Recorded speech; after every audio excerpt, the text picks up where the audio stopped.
Oh, right, cool. So I own a few recruitment companies. Okay. So before Beneficial Beer Co, I was, MD of a group of HR businesses, basically. Okay. So one's an IT service business based in Sydney, one's a digital recruitment company based in Sydney, and one's a generalist recruitment company based in Newcastle. Yeah. So I've been overseeing those three businesses. But yeah, look, really the story about how we got here today is I was running those businesses.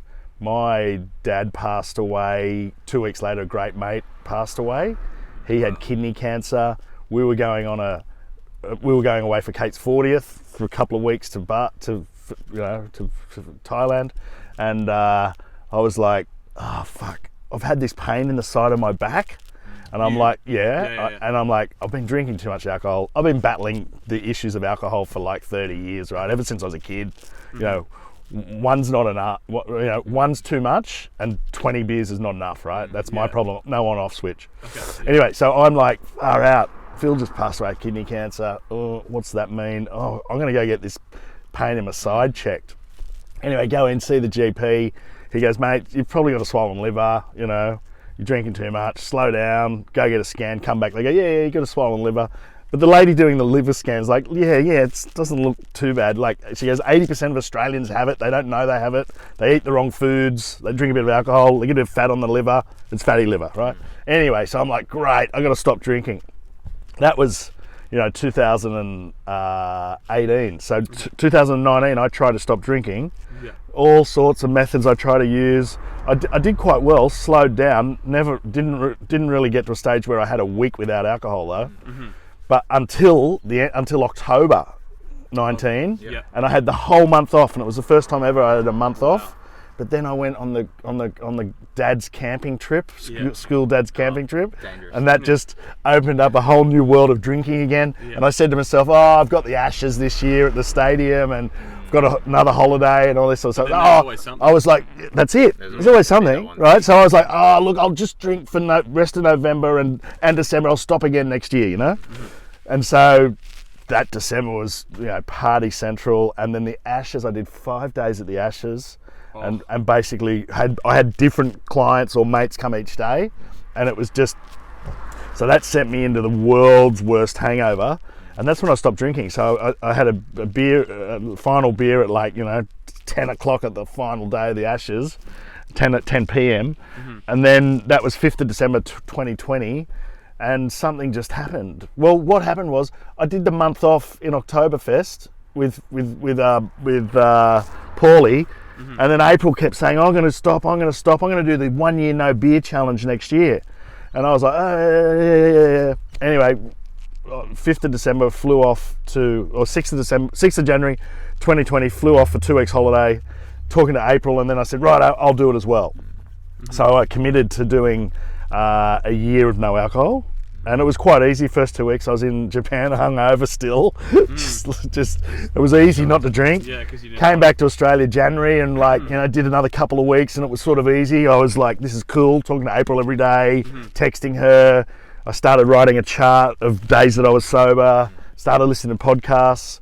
Then I went on our usual ski trip with the boys to the US, did 2 weeks with them and did it sober. Which was an awesome achievement. But while I was away there, I had a revelation. I was like, this is really hard. I was like, I did a month last year. I've never been able to do it before. And when I say I battled with it, 10 years ago, I went to doctors about stopping drinking. I used to take a medication to stop me drinking. Wow. That was 10 years ago. Yeah. Then I met Kate. She said, you don't have a drinking problem. And since then, I didn't do any lessons or help, but I just still had a battle with alcohol. Yeah. So the revelation for the Beneficial Beer Co came when I'm in the US, and I'm like, this is really hard.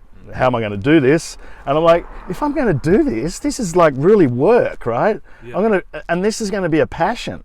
So I'm going to start a business around this, because this is where the successful entrepreneurs become famous, because they're like, wow, I'm going to turn this into my passion project. Well, it's mixing both worlds. Like, it's just like, why wouldn't you mix the business with the stuff that you're actually passionate about at the moment? You're probably going to succeed best because you actually care. Yep, well, that's it. So I came back to Australia, and I was going to start a non-alcoholic website selling beer, selling non-alcoholic products, right? Because I Googled it while I'm overseas, and I saw one website called Alco Free, Trev on the Central Coast.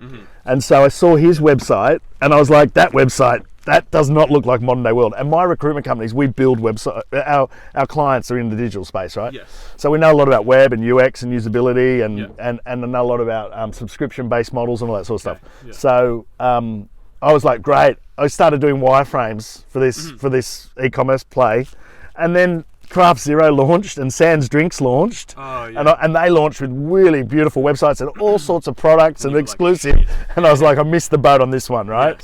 Yes. So my mate in Newcastle had started Blue Tongue, a craft brewery, years ago, right? And it was really successful. And I just went, well, bugger it. I'm going to, if I'm going to go, because I went to the pub with the boys and I was like, oh, what am I going to drink?